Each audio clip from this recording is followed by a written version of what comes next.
So in this video, we'll go over discount and premium on bonds. Like the discount is on the bond is when the market rate is higher than the interest rate. So what that really means is that the bondholder, the investor that lends the money, actually has to give out less money than the face value of the bond. Um, so like at issuance for the bondholder, the investor who lends the money, at issuance they would record a bond as receivable. Okay, the lender, the borrower who borrowed the money would record a bonds payable. So like the bonds receivable $1 million, right? So like at issuance, the borrower, the issuer, the bonder, the issuer who borrowed the money would receive only 980,000 in cash because there was a discount on the bond. Okay, so it's kind of hard to understand. Like when you think of discount, you think, oh, I'm getting a deal where like the customer, I'm the customer and I'm gonna get like more for less money. But in this case, it's actually like the bondholder who has to pay less to get more. So the discount is actually for the investor. Uh, the bonder, the bond issuer who borrowed the money, actually has the same bond payable face amount.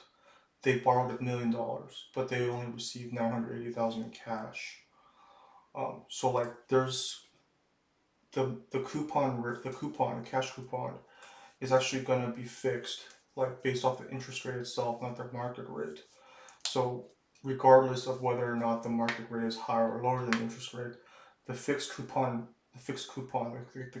coupon that has to be repaid, whether it's semi-annually or annually, would remain the same. Like the cash that would have to be sent back to the bondholder, to the investor, the repayments on the interest of the principal, but it doesn't pay the principal itself. So the thing is that, and this is what kind of like made it kind of hard for me to understand, is like the discount on the bond actually increases the interest expense, um, but then the cash that has to be repaid remains the same. So all it does is increase the interest expense, and that interest expense is increased by that discount. Uh, and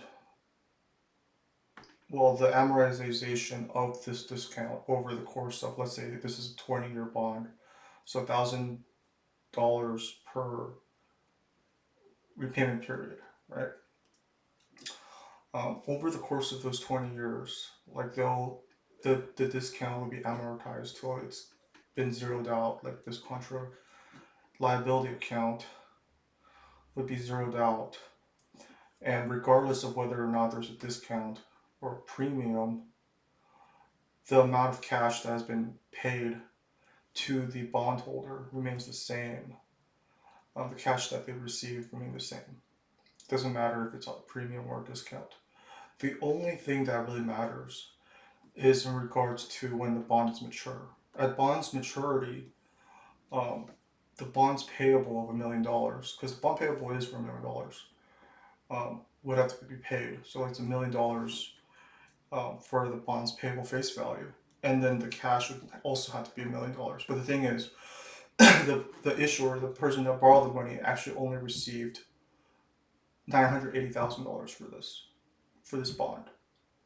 You guys see what I mean? So like at bond maturity, because they are paying back the full bond face value amount, they've actually sort of like had to pay extra.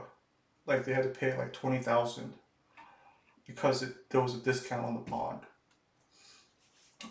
Versus, for example, for like the premium, if there was a premium on the bond, for example, if the market rate was less than the interest rate, uh, then that would mean that the bond issuer, the person that borrowed money, actually received more cash than the face value of the bond. So like it remains the same pretty much, except for that when it comes to the amortization of the premium on the bond, it actually decreases the interest expense overall, but the cash amount remains the same. It's a fixed amount based off the interest rate. So the cash that's being sent back to the bondholder, to the investor, is the same amount as if it was a discount. Whether it's a discount or a premium, the cash, the fixed coupon amount is going to be the same because it's based off the interest rate. The only thing is that when it comes to the bond maturity, at the time of bond maturity, the bonds payable of $1 million, um, they would have to pay the principal back of $1 million. But the thing is, they've received $1,020,000 in cash from the investor.